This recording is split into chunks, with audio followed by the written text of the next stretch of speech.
이번 김정일 위원장 사망을 두고 뭐 단기적인 충격에 그칠 것이다. 아니다.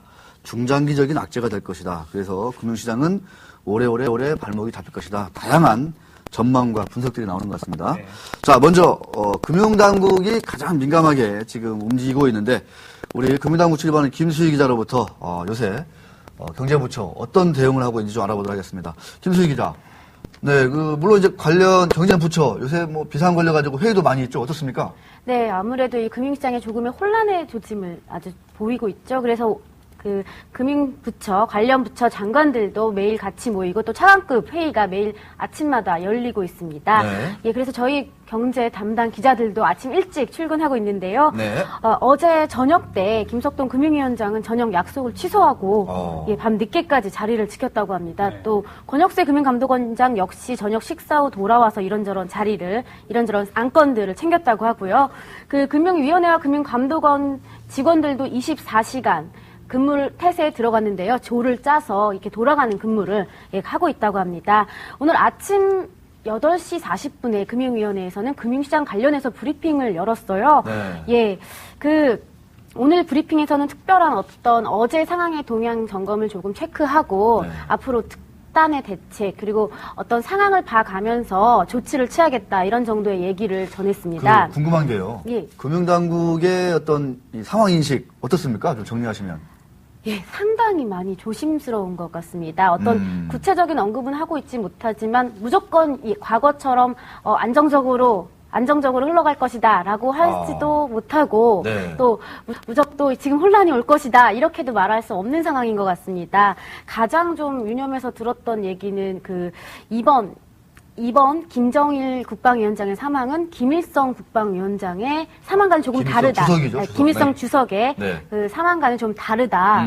그때보다는 아무래도 좀 후계 구도 과정에서 혼란될 수 있다. 그런 영향이 또한 금융시장에 올 수 있다라고 이 금융위원회와 금융감독원뿐만 아니라 기획재정부 관련 경제부처들이 이렇게 동의하고 있다고 합니다. 예, 그래서 조금 더 경각심을 높이겠다, 모니터링의 수준을 최고 수위로 높이겠다. 예, 이러한 내용을 좀 밝혔습니다. 네. 가뜩이나 이제 유럽 재정위기가 지금 끝나지 않은 상황에서 네. 이런 또 불확실성이 좀 겹치다 보니까 바짝 더 긴장감이 좀 고조되는 것 같습니다. 자, 심재영 기자. 예.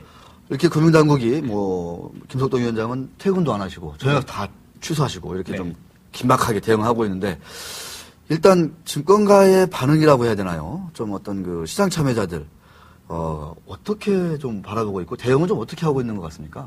네, 증권가 반응도 마찬가지로 같습니다. 긴박하게 움직이고 있고요. 어제 정오에 발표됐죠. 정오에 발표됐을 당시에 대부분 점심 식사를 하시다가 다 속속 복귀해가지고 긴급하게 분석을 내놓고 오늘 아침에도 대부분의 모든 증권사가 지금 분석을 내놓고 있는데요. 네. 전망을 하자면은 지금 쉽지 않은 상황입니다. 오늘 대부분의 증권사 외국계와 국내 증권사를 통틀어서 내놓은 리포트들을 보면은 제각각입니다. 상당수 제각각인데 그만큼 전망이 쉽지 않다 이렇게 볼 수 있을 것 같고요. 네, 걔네들이 다 엇갈리더라고요. 네, 다 엇갈리는데요. 어제는 상당히 증시가 급락하다가 오늘은 좀 많이 반등을 하고 있는데 이런 거에 빗대서 학습 효과, 그러니까 북한 리스크가 여태까지 많았기 때문에 학습 효과에 비춰가지고 증시가 단기 악재에 그칠 것이다 이렇게 내놓는 전망이 있는가 하면은 또 중장기적으로는 김정은 체제 방금 말씀드린 김정은 체제가 확고히 되지 않는 한 시장에서 그것이 확인되지 않는 한은 중장기적으로 계속 악재로 작용할 것이다 이런 전망이 많습니다. 예, 결국은 지금 사건은 김정일 위원장의 사망으로 벌어졌지만 앞으로 영향력은 김정은에 초점을 맞춰야 될 것 같습니다. 네. 예. 근데 아무래도 투자자분들도 저도 역시 궁금한데요. 오늘 장은 왜 오르는지 좀 알 수 있을까요? 불확실성이 좀 더 높아졌다고 하는데. 예, 오늘 장은 첫 번째 제가 아까 말씀드린 대로 학습 효과가 상당히 많이 작용한 것 같습니다. 여태까지 천안함 문제라든가 김일성 주석 때도 그랬고요. 최근 들어서 천안함이라든가 이런 사태가 많이 발생했는데 당일은 많이 빠졌지만 그 다음날 좀 회복하는 모습을 많이 보여줬거든요. 이런 거에 대한 학습 효과라고 볼 수 있고요. 또 한 가지 어제 상당히 많이 빠지면서 이미 많이 반영이 됐기 때문에 기술적으로 조금 단기 반등을 한다 이렇게 볼 수 있을 것 같습니다. 네. 아무래도 요즘 그 시장의 변동성이 커지면서 이 선물 옵션 시장에 대한 관심도 많이 커지신 것 같아요. 근데 맞습니다. 이 선물 옵션 시장 반응은 좀 어떤가요? 네, 어제 같은 경우는 현물 시장이 빠지면서 선물 옵션 시장도 상당히 많이 빠졌었습니다. 그런데 여기서 주목할 것은 특이한 것은 어제 같은 경우 외국인이 콜 옵션을 많이 샀거든요. 그러니까 콜 옵션이라고 하면은 시장이 오를 것이다. 오르는데 베팅하는 상품이죠. 요거를 순 매수를 많이 했는데요. 보면은 어제 보면은 외국인이 콜 옵션을 2만 계약 가까이 순 매수를 했습니다. 그리고 그렇군요. 예. 예, 장이 하락할 것이다 이렇게 보는데 예상하는 상품인 풋 옵션은 한 12,000계약 정도요. 예, 그러니까 외국인이 생각하기에는 좀 장이 앞으로는 단기 약세에 그치지 않겠냐. 김정일 위원장의 상황이 단기 약세에 그치고 조만간 상승하지 않겠냐의 반등에 지금 많이 보는 것 같습니다. 네, 시장 예측 참 어려운 것 같습니다. 단기적으로도 그렇고 네. 중장기적으로도 그렇고 누구 하나 선뜻 자신감 있게 향후 시장이 어떻게 전개될지 어느 방향으로 갈지 참 예측을 못하고 있는 상황입니다. 그럴 수밖에 없는 거죠. 네, 그렇습니다. 워낙 큰 어떤 대형 어떤 이슈가 발생했기 때문에 그 속에서 어떤 그 증권사나 전문가들이 무언가 시장을 예측한다는 건 참 어느 때보다 어려운 것 같습니다. 자, 시장 상황을 어떻게 판단해야 하는지 외국인만 믿고 쫓아가기에도 뭐 턱없이 부족한 것 같고, 자, 누구보다 고민이 많을 것 같은 우리 KTB 투자증권의 박문서 수석연구위원 연결해서 자세히 들어보겠습니다. 그 선물옵션 시장에서 매일매일 아주 치열한 전략들을 제시하고 계신 분입니다. 네, 전화 연결되어 있습니다. 안녕하십니까? 안녕하십니까? 네. 자, 이 대북 리스크 충격 하루 만에 마무리되는 것으로 봐야 되는 건지. 자, 일단 대북 리스크는 좀 진정되는 국면으로 가는 겁니까? 어떻게 보십니까? 예, 매번 사건들의 내용들은 다소 좀 차이가 있지만 전체적으로 우리 증시에 미치는 지정학적 리스크라고 이제 정의하는 대북 관련 사건들의 과거 사례들을 좀 살펴보는 것이 향후의 전망과 관련해서 굉장히 의미 있는 어떤 시그널을 줄 것으로 보여집니다. 네. 일단은 94년 김일성 주석 사망 이후에 한 9차례 주요 사건들의 내용을 보면은 지난 2002년 핵 연료봉 개봉했을 때하고 2009년 연평도 포격 사건 시점에서만 사실 코스피의 등락률을 보면은 사건이 발생한 이후에 한 일주일 동안 주가가 마이너스 수익률을 기록했을 뿐 나머지 7차례에 걸쳐서는 네. 일주일 동안에 수익률이 플러스로 반전되는 모습들을 보였습니다. 또 하나 특징적인 것은 당시의 시장의 상황이 하락기였느냐 상승기였느냐도 굉장히 중요한 역할을 했는데요. 전체적으로 보면은 수익률이 1%에서 2% 정도에 그치고 있기 때문에 이런 부분들을 전체적으로 종합해 보면 대북 관련 리스크는 사건이 터졌을 때 단기적인 변동성 요인에 그치는 경우가 대부분이었다. 또 하나는 당시에 어떤 시장의 상황이 상승기냐 하락기냐에 따라서 어떤 시장의 변동성이 위아래로 다소 좀 확대되는 양상들을 보이긴 했지만 전체적인 내용이 있어서는 중기적인 리스크로 작용하지는 않았다 이렇게 해석을 할 수가 있겠고요. 또 어제 외국인들의 선현물 매매에서도 물론 나타났고 CDS 스프레이드 어제 내용들을 보더라도 큰 변화가 없어서 네. 이번 사건도 단기적인 악재에 그칠 가능성들이 매우 높다 이렇게 판단하고 있습니다. 네. 예, 외국계 자금 어떻게 해야 되나요? 그 외국계 비롯해서 수급 동향 어떻게 되는지 한번 짚어주시죠. 일단 외국인들의 선현물 시장에서 매매 동향에는 큰 기조적인 변화는 나타나지 않고 있습니다. 다만 어제 이제 장중에 다소 좀 특이한 사항은 개장 초 이후에 한 6,000계약 정도 선물을 매도를 했다가 이 김정일 국방위원장 사망 소식이 들려온 이후에 외국인들의 변화가 굉장히 색다른데요. 6,000계약에서 한 3,600계약 정도 이 사건이 발생함으로 인해서 지수는 밀렸습니다만은 외국인들은 오히려 차익을 실현하는 모습들을 급격하게 보여줬습니다. 그러니까 외국인들이 생각하는 선물 시장에서의 외국인들이 생각하는 것은 이 악재가 앞서 말씀드린 대로 단기적인 악재로 그칠 가능성이 높고 그 이전에 이미 2만 계약 가까운 선물을 매도해 놓은 상태이기 때문에 이 사건을 단기 차익 실현의 기회로 삼아야겠다는 생각들을 어제 선물 시장에서 했던 것으로 보여주고요. 일단 외국인들의 선물 매매는 만기 이후에 대외적으로 전체적으로 보면은 EU 정상회담 이후에 EU 쪽의 문제가 다소 좀 해결의 실마리를 잡지 않겠느냐 이런 생각들 때문에 만기 전에 선물을 대규모로 환매를 해서 매수를 했는데 이후에 진행되는 사항들이 원만하게 진행되지 못하고 또 우리 증시도 박스권 상단 돌파 실패로 인해서 다시 하락으로 접어들음에 따라서 현재 선물은 매도로 방향을 잡고 있어서 현재로서는 이런 대북 리스크보다는 유럽 쪽 문제가 외국인들 선물 매매에 중요한 역할을 하고 있다 이렇게 판단을 하고 있고요. 그렇기 때문에 향후에 외국인 선물 매매는 당분간은 매도 중심으로 유지되지 않겠냐 이렇게 판단하고 있습니다. 네. 예, 지금 방금도 말씀하셨지만 그렇다면 이제 아직은 북한보다 유럽 변수 영향이 좀 지속된 구간으로 저희가 좀 봐야 할까요? 예, 결론적으로 그렇게 보고 있습니다. 당분간 유로존 뉴스플로우 위에서 시장은 등락을 반복할 것으로 보여지고요. 결론부터 말씀드리면 8월 중순 이후의 박스권을 당분간은 좀 연말까지 벗어나기가 힘들겠다는 생각을 하고 있습니다. 그렇게 보는 이유는 유로존 뉴스플로우가 부정적으로 전망이 되기 때문인데요. 12월 9일 이후 정상회담에서 결의한 두 가지 내용들.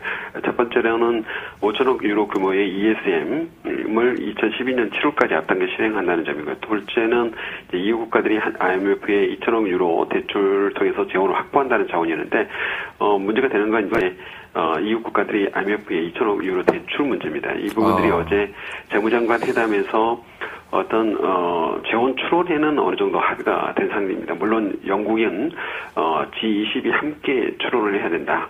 또 그렇기 때문에 구체적인 일정을 내년 초까지는 미루겠다 이렇게 입장을 고수하고 있어서 다소 좀 이 부분들이 시장에 부정적으로 작용을 하고 있습니다만은 전체적인 내용을 보면은 재정 추론에는 합의를 정도 하고 있는데 이 부분들을 어떻게 이제 구조적으로 받아야 되는 국가들이 지원을 할 것인가 이 문제에 대한 합의상이 아직까지는 구체로 나오지 않고 있고요. 또 하나는 아직까지 이런 부분들의 자금 지원들이 충분히 지원이 확보되지 않은 상태에서 시장의 리스크를 줄일 수 있는 방법이 이제 ECB가 양적 완화 정책을 시행하는 건데 ECB는 적극적으로 이 부분에 대해서는 반대 의사를 표명하고 있기 때문에 내년 초 그러니까 내년 2월 4월에 피그스 국가들의 대규모 국제 만기가 도래하는 시점까지 시장은 계속적으로 이 부분들에 대한 부담을 안을 수밖에 없다 이렇게 보여주고요. 그렇게 본다면은 연말까지 장은 어떤 박스권을 벗어날 만한 돌파구를 찾기가 상당히 어렵겠다 이렇게 판단하고 있습니다. 네, 말씀 듣다 보니까 올해 연말에도 편의 주기는 글렀구나 이런 느낌이 많이 묻어나는 것 같습니다. 다만 이제 아래쪽으로 하락 리스크는 그다지 이렇게 크지 않기 때문에 이전에 박스권 하단을 이탈하는 정도는 아닙니다. 그래서 장이 재미없다 이 정도 수준이지 이제 굉장히 악재가 돌출돼서 시장을 괴롭힐 만한 요인들도 그렇게 크지 않다. 그래서 밋밋한 연말이 될 것이다. 이렇게 보시는 게 좋을 것 같습니다. 알겠습니다. 자, 오늘 말씀 고맙습니다. 네, 감사합니다. 네. 자, 파생시장, 통시장도 중요하고 무엇보다도 더 이제 우리가 촉각을 곤두서 세워야 될 게 외환시장 동향인데 네, 어제는 환율 많이 올랐습니다. 어떻습니까? 네, 오늘은? 오늘은 지금 어제 결론부터 말씀드리면은 원달러 환율 당분간은 좀 부침을 겪을 것이다 이렇게 볼 수 있을 것 같고요. 어제 원달러 환율은 김 위원장의 갑작스러운 사망 소식에 16원 20전 정도 급등했죠. 그래서 1174.80원의 거래를 마쳤는데요. 이달 들어서 가장 최고점을 찍은 겁니다. 전문가들은 지금 김정일 위원장의 사망으로 북한 정세가 불확실성에 휩싸인 만큼 투자자들의 심리가 고조되면서 달러와도 당분간 상승 압력을 피하기 어려울 것이다. 이렇게 전망하고 있습니다. 다만 오늘 같은 경우 보면은 증시와 마찬가지로 환율도 진정세를 찾고 있는데요. 오늘 금융 당국이 환율이 급등할 경우에 강력하게 개입을 할 것이다. 이런 전망이 나오면서 환율이 어제에 비해서 5원 정도 떨어져서 지금 1170원대 아래로 지금 내려와 있는 상황입니다. 하지만 북한 문제 외에도 유럽발 재정 위기가 있어서 이것이 이제 달러와 상승을 부추기는 요인으로 작용하고 있고 유로 달러 환율이 지난밤 사이에 여기서 한번 주목할 것이 지난밤 사이에 또다시 1.3달러 선 아래로 떨어졌거든요. 이것이 이제 유럽발 재정 위기에 따른 달러의 상승 압력으로 작용할 수도 있을 것으로 보입니다. 네. 이런 것 때문에 일부 전문가들은 환율이 1,200원대 위로도 올라갈 수도 있을 것이다. 예, 뭐 그렇게 아니다라고 전망하는 전문가들도 있지만 이렇게 전망하는 전문가들이 나오고 있다는 것만으로도 환율 전망이 좀 그렇게 낙관적이지만 않다. 이렇게 볼 수 있을 것 같습니다. 네.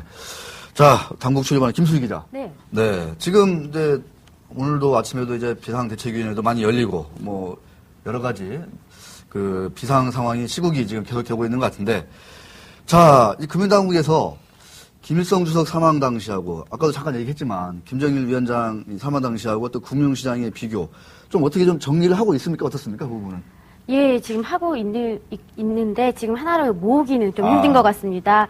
우선 앞서서 조금 덧붙여드리자면 그 외국계 자금의 흐름 동향을 파악한 바에 따르면 유럽계 자금이 빠져나가고 이탈하는 조짐을 좀 보이고 있다고는 하는데 이것이 꼭 북한 리스크 때문이다라고 볼 수는 없고 그 유럽계 자금이 유동성을 위해서 빠져나가고 있는 것으로 보인다. 아직은 외국인 자금의 이탈 시기가 아니다. 이렇게 아침에 못 박았습니다.